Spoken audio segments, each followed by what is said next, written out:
Bienvenue dans Road to OBM où l'on aide les online business managers à simplifier, structurer et développer leur business et celui de leurs clients. Moi c'est Céline. Et moi c'est Sam. Rejoins-nous chaque semaine si toi aussi tu veux être reconnu pour ton expertise, rémunéré à ta juste valeur et t'épanouir en tant qu'OBM.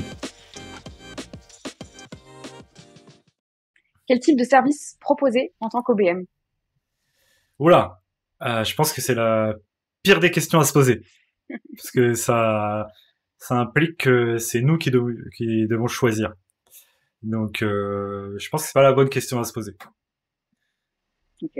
Dans ce cas-là, c'est quoi la première question à se poser? Déjà, la première question à se poser, c'est pour qui? Mm. Parce que c'est pour qui va nous permettre de comprendre quel service proposer. Mm. Et ensuite, la deuxième question à se poser, c'est pourquoi? Pour faire quoi? Et ça va nous permettre de comprendre comment parler de services qu'on veut proposer. Et en fin de compte, c'est ça le positionnement. C'est savoir pour qui et pourquoi on le fait. Et le message qui va découler de ce positionnement-là, enfin de la réponse à ces deux questions-là, au final, c'est notre positionnement. Donc, c'est une bonne question parce que ça nous permet de dire que c'est pas la bonne question à se poser. Parce que tout le monde fait cette erreur. Quand on a une expertise ou quand on a des compétences, de se dire, OK, j'ai cette expertise, alors je vais proposer tel service. Mais c'est la pire erreur à faire et je pense que tôt ou tard dans son parcours entrepreneurial, on s'en rend compte. Tu t'en es rendu compte? Surtout dans le switch, oui. Mais je trouve surtout dans le switch, tu sais, AV-OBM, où on se dit, j'ai de nouvelles compétences. Enfin, c'est pas forcément les mêmes compétences qu'on utilise quand on est assistant virtuel et quand on est OBM. Et du coup, on a l'impression qu'il faut qu'on fasse évoluer ces fameux services en fonction des nouvelles compétences qu'on a acquis qu'on doit acquérir. Ou qu'on doit acquérir pour se coller l'étiquette OBM. Et du coup, on en vient à se poser cette question, mais quel type de service je vais proposer autour de ces compétences en tant qu'OBM? Alors qu'en fait, comme tu viens de le dire, c'est pas du tout dans cet ordre-là. En tout cas, c'est pas du tout la question à se poser en priorité. C'est ça. Déjà, avant de se poser la question, quel type de... J'ai envie de dire, la réponse à cette question, c'est pas nous qui l'avons, c'est le client. Donc, avant de pouvoir répondre à cette question, il faut déjà comprendre pour qui et pourquoi. Oui. Et une fois, parce que si le service, les types de services qu'on va proposer, et en fin de compte son offre, c'est tout simplement ça va être tout simplement le véhicule pour faire en sorte que le client il passe de son point de départ au point où on veut l'amener. Donc, si on commence tout seul dans sa chambre ou dans son bureau à réfléchir à quel type de service on va proposer, on fait abstraction du point de départ et du point d'arrivée du client. Et j'ai envie de dire, même si on a cette réflexion-là, on va se baser que sur nos hypothèses et pas sur la réalité. Et le pire dans le business, c'est de pas bâtir des choses basées sur la réalité, mais basées sur ce que nous on pense. Ouais. Et puis dans cette réflexion-là, on est auto-centré sur nous, sur nos compétences, sur ce qu'on sait faire, plus que sur ce que ça apporte au client. Alors qu'en fait, c'est ça qui est vraiment important. C'est ça. Donc ça, c'est le message. Voilà, c'est le message. Parce que en réalité, plutôt que de se poser la question quel type de service je dois proposer, les trois questions à se poser, c'est la première, c'est pour qui. Donc mon positionnement, pour qui et pourquoi, donc mon positionnement, comment je vais positionner ça. Ensuite, la deuxième question, c'est une fois que j'ai compris pour qui et pourquoi, j'ai compris quoi faire, mais faut-il encore que je le package dans des offres, que je le structure dans quelque chose. Et ensuite, la troisième question, c'est comment je vais en parler. Donc pour qui et pourquoi je vais le faire, qu'est-ce que je vais faire et comment je vais en parler. C'est ça. Voilà. Donc ça, c'est les vraies trois questions à se poser.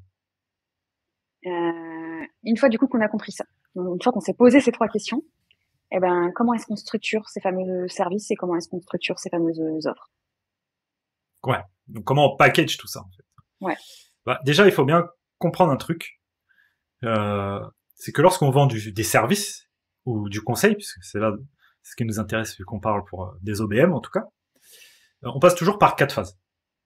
La première phase, c'est une phase de découverte. On a besoin de comprendre à qui on a affaire et de comprendre la problématique qu'a le client et d'analyser une situation. Ensuite, la deuxième phase, c'est que une fois qu'on a fait ce premier travail de découverte, eh bien, nous, en tant qu'experts, en tant que consultants, en tant que prestataires, on va recommander un certain nombre de choses à mettre en place.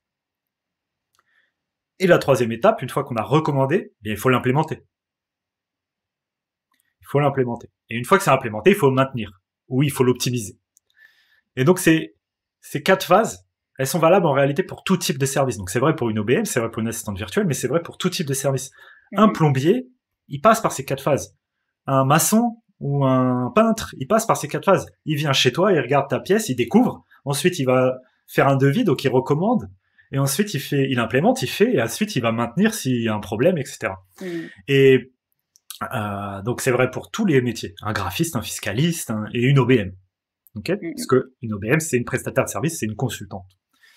Et le problème, c'est que la plupart du temps, on donne la phase de découverte, on donne la recommandation gratuitement. C'est le fameux devis. Alors que c'est là qu'on a plus de valeur.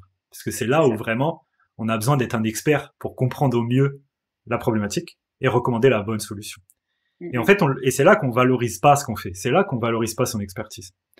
Donc, il faut déjà bien comprendre ça avant de commencer à réfléchir comment on structure ces services. Il faut comprendre qu'est-ce qui apporte vraiment de la valeur dans ce que je fais.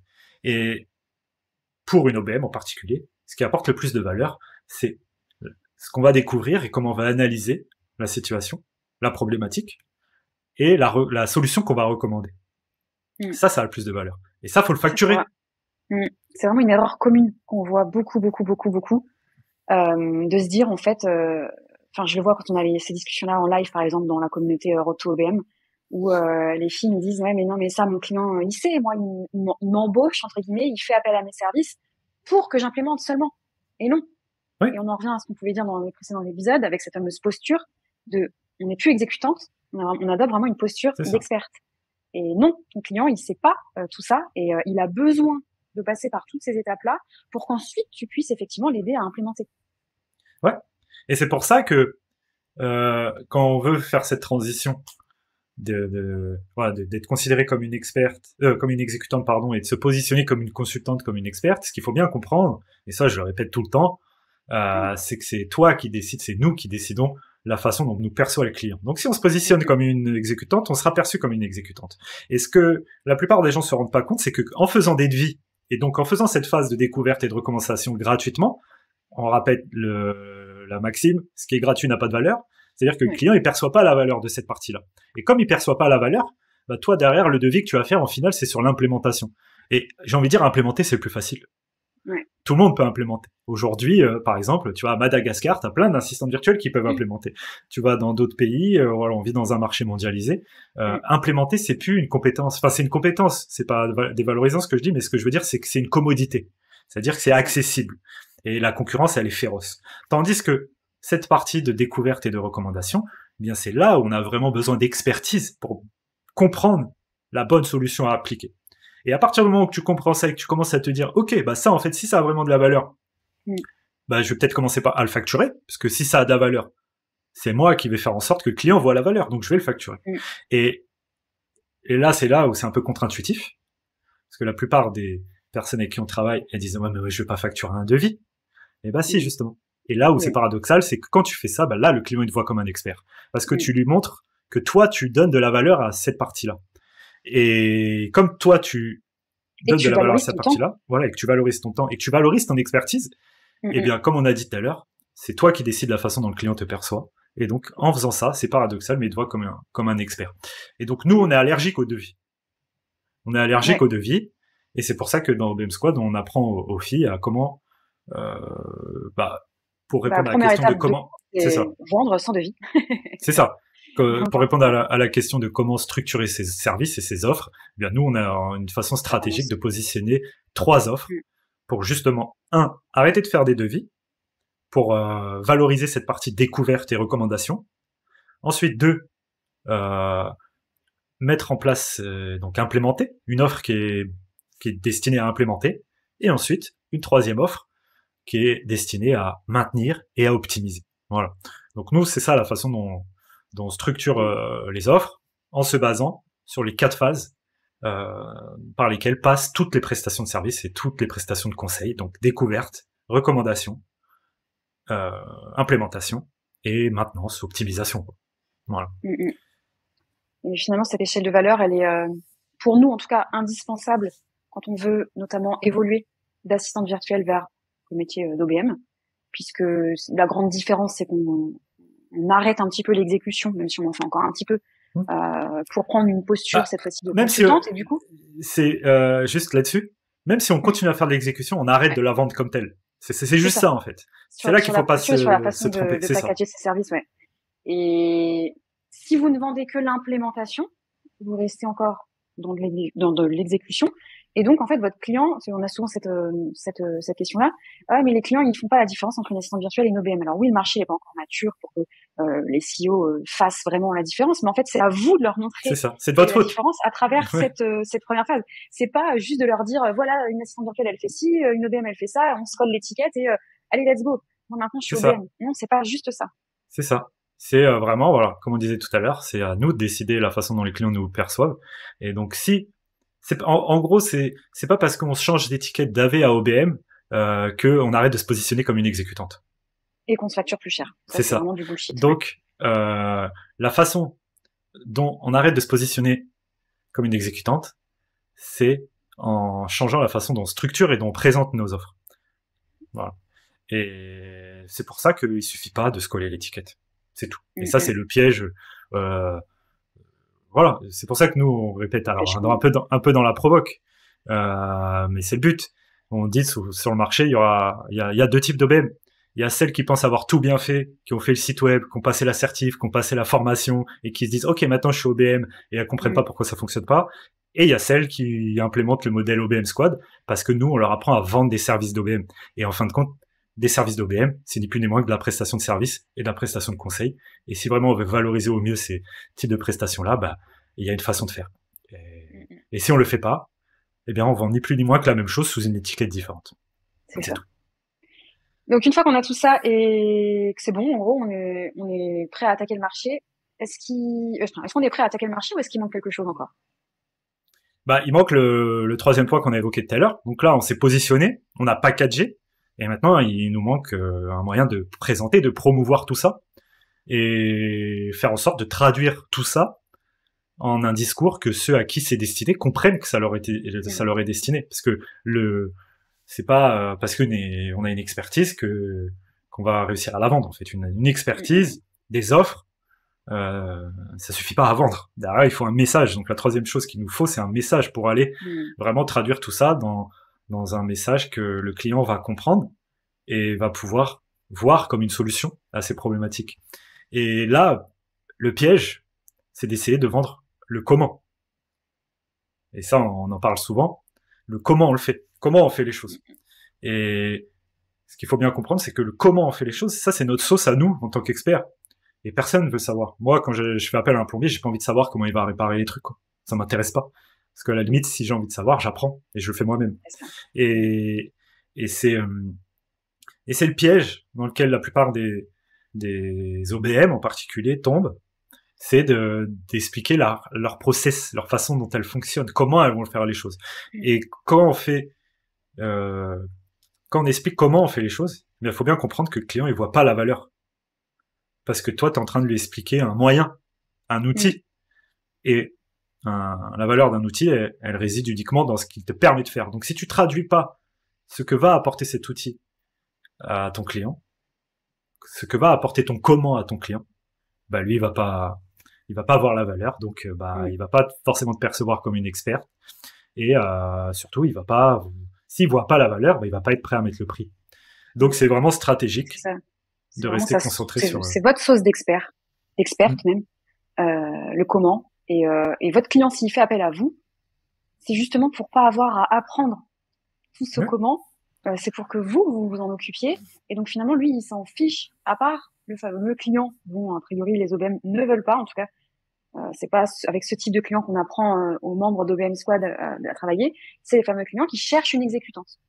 Il y a des clients effectivement qui cherchent une OBM exécutante. Mais ces clients-là, c'est pas a priori ceux avec qui vous avez envie de travailler. Et donc, si vous leur expliquez le comment, vous leur délivrez votre sauce d'experte. Et donc, ça fait plus sens de faire appel à vous. sinon, effectivement, comme tu disais, ils achètent une formation, ils apprennent à le faire eux-mêmes. Et il y a d'ailleurs une phrase qu'on répète aussi beaucoup aux membres de la commu et aux membres d'OBM Squad, c'est il faut vendre à votre client ce dont il a envie et lui délivrer ce dont il a besoin. Et donc le comment, c'est ce dont il a besoin. Donc lui, il va émettre des hypothèses, ce dont il a envie.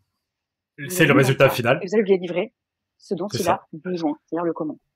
Ce que le client veut, c'est le résultat final, pas comment vous allez le faire. Et donc c'est stratégique de savoir traduire ce que vous faites en ce que ça veut dire pour le client. Qu'est-ce que ça veut dire pour lui? Et ce que ça veut dire pour lui, c'est bien souvent ce qu'il veut. Enfin, faut faire en sorte, en tout cas, un bon message, c'est faire en sorte que ce que ça veut dire pour lui, ça soit ce qu'il veut. Et quand on arrive à aligner tout ça, eh bien, on a un message qui résonne et derrière, on a des clients. En fait, on attire des clients et lorsqu'on se retrouve en face d'un client potentiel, eh bien, on convertit en client. Donc voilà, pour répondre à cette question, quel type de service proposer en tant qu'OBM? Eh bien, surtout ne pas se poser cette question et commencer à réfléchir à comment je me positionne. Comment ensuite, une fois que je me suis positionné, une fois que je sais pour qui et pourquoi je le fais, être capable là de packager ce que je fais dans des offres qui vont être basées, par exemple, nous c'est notre façon de fonctionner sur les 4 phases d'une prestation de service ou de conseil, et ensuite apprendre à présenter, à promouvoir tout ça à travers un message qui va faire en sorte que ceux à qui c'est destiné comprennent que ça leur est destiné. Je pense que c'est plutôt bien résumé. Et à la prochaine alors. Merci à toi et on se voit pour le prochain épisode. Allez, ciao.